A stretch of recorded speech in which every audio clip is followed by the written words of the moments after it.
అవధాని గారు, ఈ ఆటా సభల్లో తినడానికి రాండ్రి, పండుకోవడానికి పోండ్రి, రాండ్రి పోండ్రి పదండ్రి అని ఇట్లా అంటున్నారంటే దీనికి వ్యాకరణం ఏమైనా ఉందా అండి? ఈ క్రియాపదాలకు వ్యాకరణం ఉందండి. నిజానికి ఇది గంభీరమైనటువంటి ప్రశ్న. తెలంగాణ భాష మొత్తం గ్రాంథిక భాషకి చాలా దగ్గరైనటువంటి భాష. వ్యాకరణం తెలిసిన వారు పరిశీలిస్తే అర్థం. చేసిండ్రు అంటారు కదండి, చేసినారు అని పద్యాల్లో వాడుతున్నారు.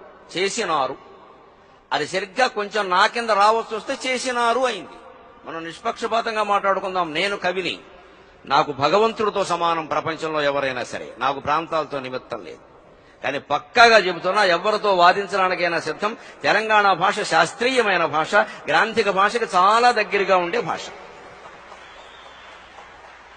చేసినారు అనేది ఆ నారు కలిసిపోయింది, అచ్చు మాయమైంది, చేసినరు అయింది. కరెక్ట్, సరైన మాట.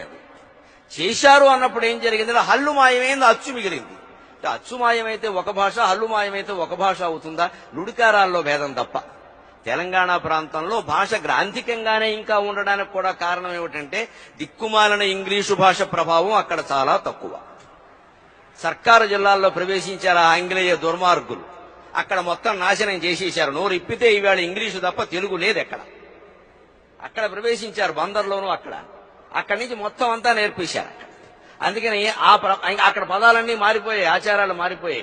ఇక్కడ ఆ ప్రభావం లేకపోవడం వల్ల మరో మహానుభావుడు నిజాం వచ్చి ఇక్కడ చేయకూడని పని చేశాడు. వీళ్ళనే వదిలిపెట్టలేదు, ఎవడు మొగుడు వాడుకున్నాడు. మనం లోకువైతే అందరం ఒకటే, తెలుగు వాళ్ళకి మొదటి నుంచి ఒకటే అలవాటు. అందరినీ తెచ్చి నెత్తి మీద రుద్దుకోవడమే. ఆంగ్లేయులను వాడు రుద్దుకుంటే నిజాం నవాబుని వీళ్ళు రుద్దుకున్నారు. బాగుపడింది మాత్రం ఏముంది? ఇప్పటికీ అంతే మనం చేసేదండి. తెలుగు భాష అక్కర్లా మనకి. మరాఠీ కోసం బాబా గారి స్తోత్రం చదువుతాం, ఒక్క ముక్క అర్థం కాకపోయినా సరే. ఆరత్ తిప్పేసి బాబా చదివేస్తాం 3 సార్లు, ఒక్క ముక్క అర్థం కాదు. మలయాళం కోసం, శబరిమల కోసం మలయాళం కూడా నేర్చేసుకుంటాం. తిరుప్పావై కోసం తమిళం కూడా నేర్చేసుకుంటాం. మన దేవాలయాల్లో కూడా తెలుగు కనపడదండి. మన కర్మ ఇది.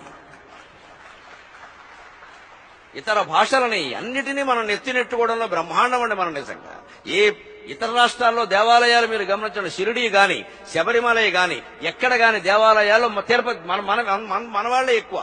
తిరుపతి అంటే మనదే, మిగిలిన వాడు కూడా మన వాళ్లే ఎక్కువ. కాశీలో కూడా తెలుగు వాళ్లే ఎక్కువ.